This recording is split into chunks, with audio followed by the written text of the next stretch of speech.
Hello, and welcome back to Toxic Relationship Stories. I'm George. And I'm Anna. We're so glad you're here with us today. This is a space where we hold space for difficult experiences, and we do that by sharing anonymous stories with full consent from the writers, of course. Our goal is to, dissect these situations with compassion, to try and understand the dynamics at play. We're not here to judge, but to learn. So let's create a warm, safe space together. Exactly. Today's story, wow, it's about a dynamic that I think is so much more common than people realize, and it's about family. George, do you want to start us off? I will. All right, here it is. I never thought my family could be the reason my relationship fell apart. Growing up, I always imagined family as a safe haven. Oof, that first line alone, it sets the whole stage, you know? The place you think is your foundation, your safety net. It's the ultimate betrayal of expectation.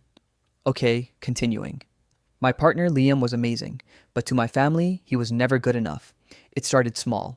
My mom would say, "He's nice, but is he really ambitious enough for you?" Mm-hmm. The little digs, the "I'm just concerned for you" comments that are actually just criticism in disguise. Exactly. She goes on. My sister would text me after we all hung out. "Did you see the way he dressed? A little sloppy, don't you think?" It was like a constant, slow drip of poison.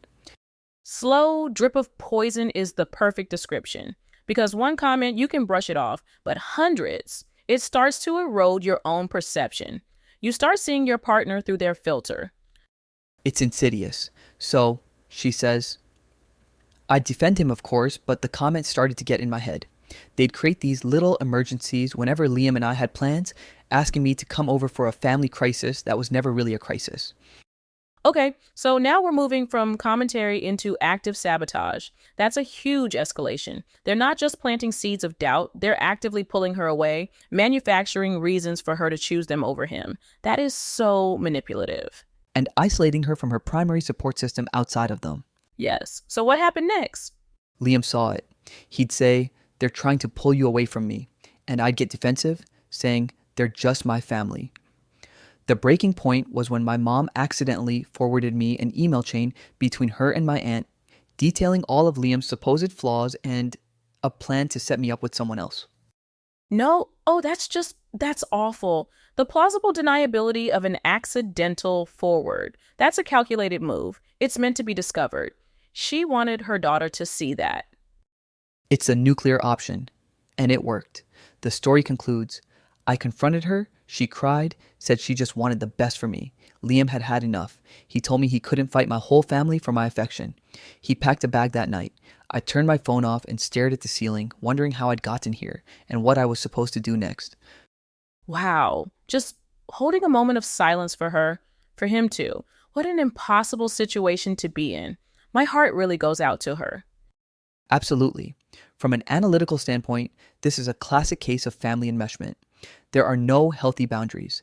The family unit sees an outside partner not as an addition, but as a threat to the system. A threat to their control, really. Right. Her identity is so tied up with being a daughter and a sister that there wasn't enough space for her to also be a partner. And the family actively worked to keep it that way. Her defense of them, "They're just my family," is so telling. It's the justification we use when we know, deep down, that the behavior is wrong. It's the loyalty bind.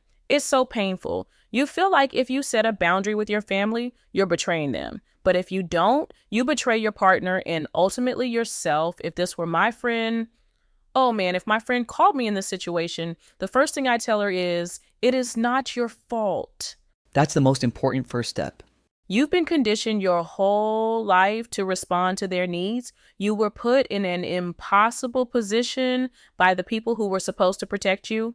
And I'd also say that space she's in right now, staring at the ceiling, that's a powerful place to be. It's painful, but it's where change begins. From a practical advice standpoint, the next step, when she's ready, is to seek some form of external perspective. A therapist, specifically one who understands family systems, would be invaluable to help her untangle her identity from her family's expectations. And to learn what a healthy boundary actually looks and feels like, it's not a wall to keep people out, it's a gate you control. A simple first step could be something as small as not answering a manipulative text right away, or saying, I'm not available to talk about that right now when the criticism starts. Just practicing that muscle. It's about reclaiming her own autonomy. Whether she and Liam can find their way back or not, that work has to be done for her own future so this pattern doesn't repeat. It's also worth exploring the why from the family's perspective, not to excuse their behavior, but to understand it. Often, this level of control comes from a place of deep-seated anxiety and fear within the family system. Maybe they have a rigid definition of success and happiness, and anyone who doesn't fit that mold is seen as a threat. It's a dysfunctional way of showing love, but they might genuinely believe they are protecting her. That's a crucial point. It's not malicious in the way we think of a cartoon villain. It's a toxic pattern, likely passed down through generations. Understanding that can help her depersonalize the hurt to see it not as they hate Liam, but as they are afraid of change. This reframing is a powerful tool for healing. It allows you to set boundaries without carrying the weight of their unfounded fears. This was a heavy one, but an important one. Thank you to the brave person who shared this story with all of us. We are sending you so much strength. Indeed, and thank you to our listeners for holding space with us. If this conversation resonated with you, please consider liking, subscribing, and maybe leaving a comment. It helps us reach more people who might need to hear they're not alone. And if you have a story you'd like to share, anonymously, of course, there's a link to a Google form in the comments section below. We'd be honored to hear from you. Take care of yourselves and each other. We'll talk to you next time.